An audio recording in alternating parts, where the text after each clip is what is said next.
Try a little harder, stack those sats, don't stack the dollar.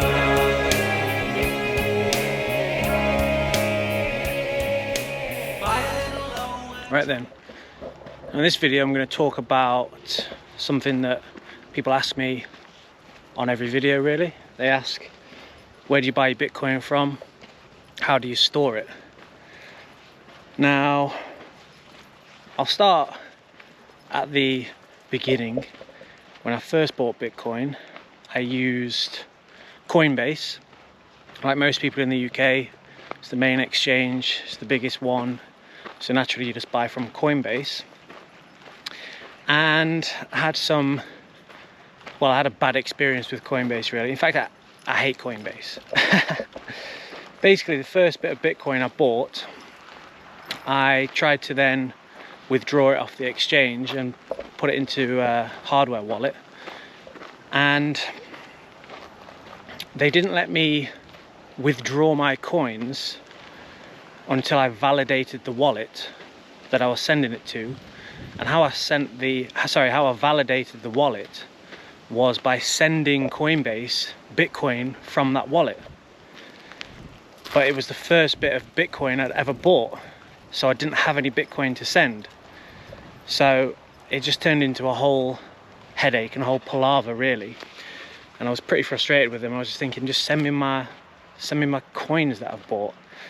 So in the end, I had to buy from another exchange, which was Kraken, and then send those coins to my hardware wallet, and then validate the Coinbase withdrawal by sending that Bitcoin to the exchange, and then I was allowed to withdraw my Bitcoin from Coinbase. So the whole thing was a headache really, and didn't have a good experience with them. And also since then, because you have to give all of your details when you sign up to Coinbase, like your ID, your national insurance number, your name, address, etc. Coinbase have since had like a massive data leak, so all of that info is available somewhere online. You know, someone's got access to all that. And ever since then, which was last year, I get emails, phishing email scams from Coinbase, or people pretending to be Coinbase, saying, oh, you know, you got to sign into your account, blah, blah, blah. So my whole Coinbase experience has been rubbish, and I don't recommend them at all. Then, as I said, I used Kraken for a little bit, but recently I've been using Strike, and I've found that the easiest, simplest way to buy Bitcoin. Now, Strike is Bitcoin only, which makes it nice and simple. As far as I know, it's only an app, so you can only buy it if you've got a smartphone. I don't think there's a computer, you know, desktop version or website you can buy it from. I think it's only an app, which is fine because I've got an iPhone. Now with Strike, they still need all of your details and whatnot, your ID, address, etc. But it's super simple. I've never ever had any issues buying it,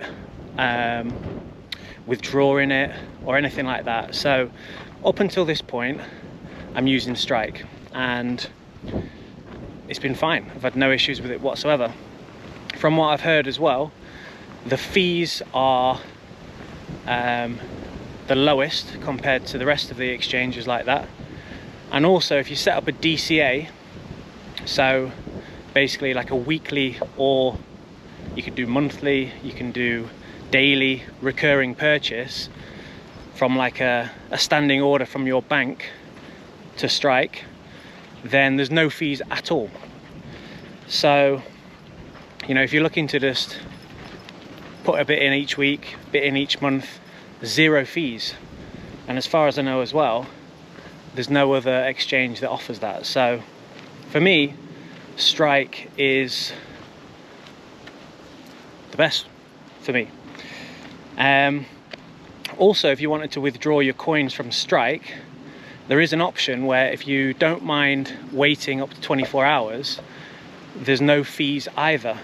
it's a free withdrawal, whereas most other exchanges, when you send the coins from the exchange to your wallet, you have to pay a fee as well. So if you're DCAing on Strike, if you've got the weekly recurring purchase or monthly or whatever, no fees. And if you're happy to wait a little bit longer, when you withdraw those coins from the exchange, no fees either. So yeah, for me, Strike has been the easiest, simplest, and up until this point I've had no issues with it whatsoever. Now, as I said, they do require KYC, which is know your customer. So they take your name, your address, your ID, national insurance number, that kind of thing. Now, for some people, they won't want to do that, which is fine. You know, if you're big into privacy and that kind of thing, which is fair enough, you might be looking at an exchange which requires none of that, which would be more of a peer-to-peer exchange. Now, up until this point, I've not used any exchanges like that, but I know they exist.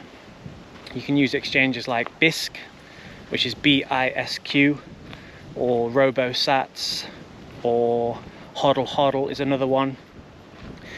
For some people that suits them, but from what I've heard, it's quite complicated. So unless you're really tech savvy, which I'm not, then it's probably not for you. But it depends on the person, really. You know, it's whatever suits you, I guess. But for me, Strike works for me, for my level of technical ability at the moment. For some who are a bit more tech savvy, a bit more privacy keen, they might use something like BISC, which I'll do maybe at some point. I'll look into, you know, trying to learn how to buy Bitcoin non-KYC. We'll see. Now, next question is, where do I store my Bitcoin? Well, I did used to use Ledger Live. It was the Ledger Live Nano S hardware wallet, which was not bad, pretty easy to use, pretty simple to set up. But as I've said before, I think I fell out with them because the wallet I was using, they basically discontinued, and they're no longer going to be updating the firmware. So there's potential security risk down the road because they've basically just abandoned that wallet. So no good, really, especially if there's a company, like a centralized company, that can just decide to say, well, you bought that product, but we're going to discontinue that one now, so you've got to now buy our new product. You know, that's a little bit fishy. So I use Bitbox, and Bitbox, for me, I am affiliated with them, so I do have a link. But for them, they are open source and they're Bitcoin only, so there's no risk of them just saying, well, we're not gonna bother with this anymore. You got to buy our new product. You know, I did ask them, and I said, for me, as a long-term hodler, I want to keep my coins for 10, 20 plus years, and I don't want to think about it. What's the best wallet for me? And they said, well, the Bitcoin only edition, simple, Bitcoin only, open source, easy. So I use Bitbox at the minute. It's super simple. The new one as well, which they've just put out, you can plug directly into your iPhone. So you can literally plug it into the bottom bit. You can buy your Bitcoin on Strike, and then you can withdraw those coins directly from the iPhone app to the hardware wallet. So super simple for me. Now, one thing I've just been learning about as well recently is UTXO management, which I hadn't really heard of before. And I think I maybe made a mistake with this a little bit. But UTXO basically stands for unspent transaction output. So basically, in your wallet, all the little chunks of Bitcoin that you've sent there, each chunk is a UTXO, an individual UTXO. And if you've got, say, £1,000 worth of Bitcoin in your wallet, and you sent that in one single transaction, that is one UTXO. But if you've been sending, let's say, £50 worth at a time to your wallet, and you've got £1,000 worth, then you've got 20 UTXOs there. And I have made this mistake in the past where I've sent like 30 quid, you know, to my wallet, or, you know, even just testing it, I've sent 20 quid or whatever, which is a bit of a mistake. I now know. What the issue is let's say I was to send somebody at £1,000. If I had that £1,000 in one UTXO, then because that's only one chunk of Bitcoin, the size of that transaction will be low, and then the cost of the fees to send it will be low. But if I've got £1,000 of Bitcoin and there's 20 UTXOs, the amount of space it will take to bundle those together and send would be a lot higher. There's a lot more space taken up on the block, so the transaction fee to send it will be a lot higher. Now sometimes, let's say you've got, I don't know, I'm just having an example here, but let's say you've got 20 UTXOs, that might cost you the same amount as one of those transactions. It might cost you 20 quid, 30 quid, 40 quid to send. So it's not the best in terms of management, money management. Now, one thing I like about Bitbox is that there's a feature on there, on the app, called coin management, where you can basically consolidate your UTXOs within the app. And I haven't done it yet, but I've looked at I've looked at a YouTube video on how to do it.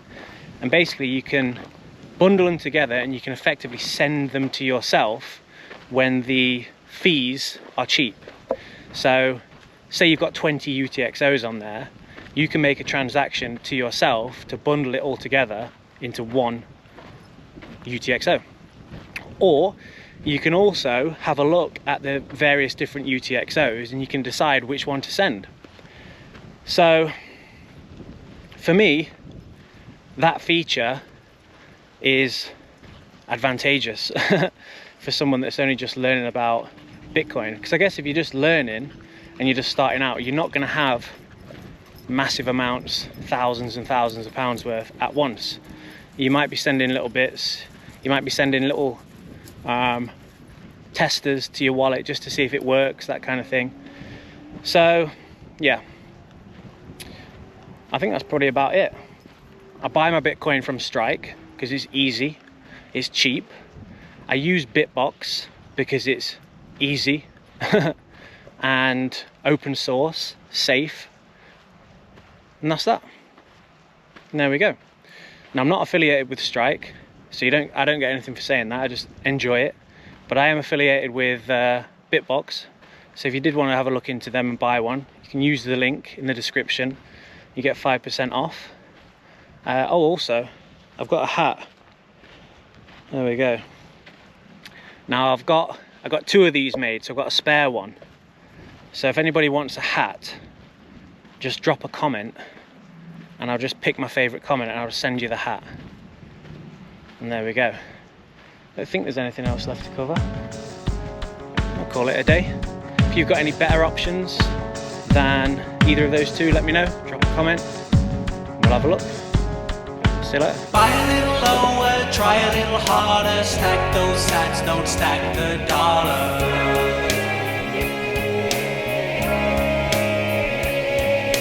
Buy a little lower, try a little harder, stack those sats, don't stack the dollar. Don't stack the dollar. Buy a little lower, try a little harder, stack those sats, don't stack the dollar.